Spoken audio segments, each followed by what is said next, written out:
Welcome to my channel Hema Hungama. నేను మీ Hema and welcome to film updates. ఈ రోజు హత్య మూవీ చూడడం జరిగింది.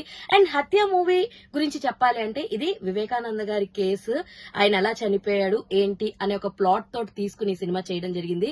సో లేడీ డైరెక్టర్ శ్రీవిద్య చాలా అద్భుతంగా తీసిందని చెప్పొచ్చు. అండ్ కాస్టింగ్ విషయానికి వస్తే రవివర్మ గారు, పూజా రామచంద్రన్, సుధా క్యారెక్టర్ ప్లే చేసిన ధన్య బాలకృష్ణన్. సో వీళ్ళు ముగ్గురు మనకు తెలిసిన వాళ్ళు, మిగతా వాళ్ళందరూ కూడా చిన్న చిన్న యాక్టర్స్ అనమాట.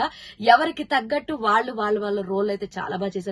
ముఖ్యంగా ఈ సినిమా చూసినంతసేపు ఎవరికైతే హిస్టరీ తెలుసో, ఆయన ఎలా చనిపోయి ఉంటాడు, దేని వల్ల ఈ కేసులు గీసులు అన్ని తెలిసిన వాళ్ళకి కాస్త కామెడీగా అనిపిస్తుంది. పేర్లు మార్పులు అంతా కూడా పులివెందుల ఇరువెందుల అయ్యింది.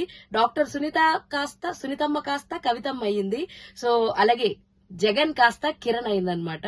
సో వివేకానంద రెడ్డి ధర్మేందర్ రెడ్డి అయ్యాడు. సో ఇలా చాలా చాలా పేర్లు మార్పుడు ఇవన్నీ మనం చూస్తూ ఉంటాం. త్రూ అవుట్ హిస్టరీ తెలిసిన వాళ్ళకి ఏంట్రా ఇది అన్న ఫీలింగ్ అయితే వస్తుంటది అనమాట. బట్ డైరెక్షన్ పరంగా శ్రీవిద్య డిడ్ ఫ్యాంటాస్టిక్ జాబ్ అని చెప్పొచ్చు. ఎస్పెషల్లీ సెకండ్ హాఫ్ టేకింగ్ అన్నది చాలా చాలా బాగుంది.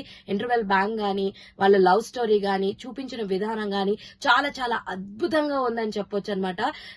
క్లైమాక్స్ లాస్ట్ 10 to 15 minutes ఏదైతే హత్య జరిగిన ఇన్సిడెంట్ ని చూపించారో అది చాలా అద్భుతంగా ఆమె తీసిందని చెప్పొచ్చు అనమాట. నాకైతే నచ్చింది సినిమా. ఎవరైతే హిస్టరీలో ఏం జరిగింది, అసలు ఈ పిల్ల ఏం తీసింది అని అనుకుంటే మాత్రం go and watch in your nearest theatres హత్య మూవీ.